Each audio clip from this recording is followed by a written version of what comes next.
Bonjour, monsieur le professeur Joyeux, et merci de nous Bonjour. accorder du temps, Avec parce plaisir. que votre temps est précieux. Alors, vous nous avez dit tout à l'heure, nos chiens et nos chats sont mieux vaccinés que nos enfants. Oui, ben oui, parce qu'on a supprimé l'aluminium des vaccins des animaux, des vaccins vétérinaires. Le laboratoire qui s'appelle Mérial, le mot Mérial vient de Mérieux, et soit de aluminium, soit de animal. Bon, peu importe. Ce qui est sûr, c'est qu'ils se sont rendus compte qu'il y avait tellement de pépins avec l'aluminium chez les animaux, les chiens et les chats, c'est-à-dire des sarcomes.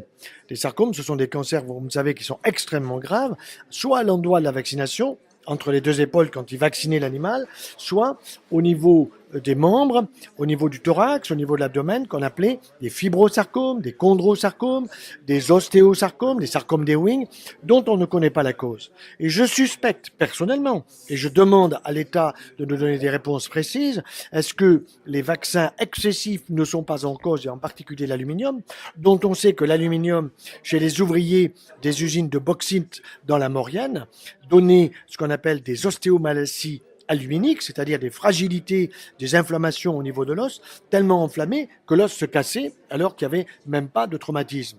Donc, est-ce que au-delà de cette ostéomalacie, il n'y a pas des inflammations qui peuvent être responsables de la formation de cancer? Moi, je pose la question et j'ai un doute. Donc, je me mets à la place des parents qui perdent un enfant parce que ce sont des cancers extrêmement graves de ce type de pathologie. Et je me dis, j'aimerais bien savoir si c'est en cause. Parce que s'il y a cause, ça veut dire qu'il faut faire extrêmement gaffe avec les vaccins, ce que je crois, et qu'on n'est pas contre les vaccins, mais contre la présence de cet adjuvant aluminium qui a été démontré par mon collègue, le professeur Romain Gérardi, comme un toxique réel d'un organisme capable de créer des maladies auto-immunes, de créer ce qu'on appelle la myofascite à macrophage, qui décline un certain nombre de symptômes qui sont très nombreux, tant au niveau musculaire, au niveau articulaire, au niveau inflammatoire, sont les maladies auto-immunes. Et les maladies auto-immunes, c'est le chemin de la plus grave des maladies auto-immunes qui puisse exister, c'est ce qui va vers le cancer.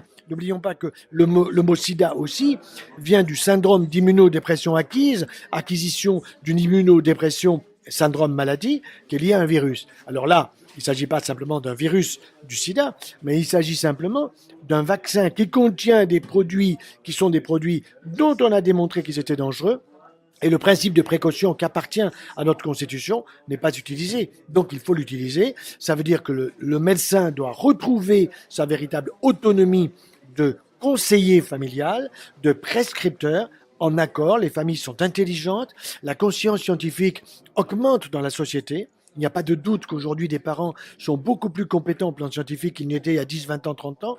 Et ça, il faut en tenir compte. Mais manifestement, le ministère n'en tient pas compte. Et là, ils font une très grave erreur qu'ils vont payer durement. C'est pour ça que nous demandons, avec le professeur Montagnier, un rendez-vous avec le président de la République pour que nous puissions l'expliquer en tête à tête, dans le calme, tranquillement, les raisons pour lesquelles nous ne sommes pas contre les vaccins, mais contre les obligations vaccinales dictatoriales. Il y a un moyen de supprimer l'aluminium des vaccins.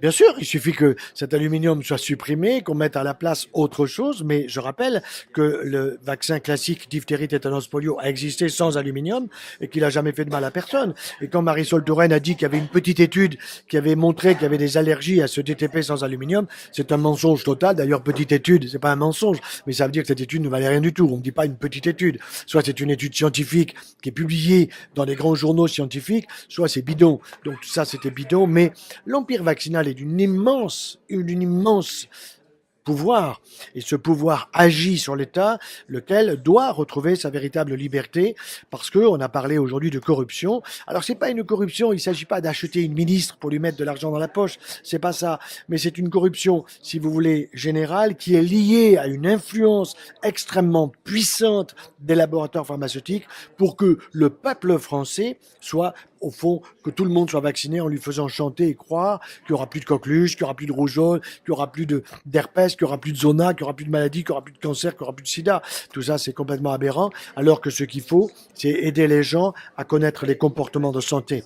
Et ces comportements de santé, on peut les décliner, ils sont importants pour manger, pour pour respirer, pour évacuer, pour avoir une activité physique, une activité qui fait que quand vous transpirez, vous éliminez les pesticides, les insecticides que vous respirez ou que vous mangez sans le vouloir. Donc il y a des comportements de santé, mais vous remarquerez qu'on n'en parle jamais.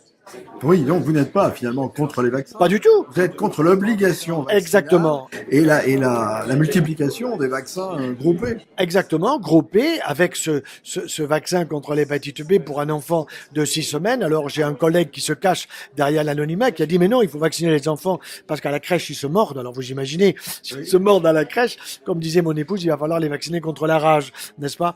Non, c'est complètement aberrant, mais c'est les labos qui sont derrière avec des arguments fallacieux qui sont des allégations pseudo-scientifiques, si vous voulez, qui sont utilisées pour faire peur.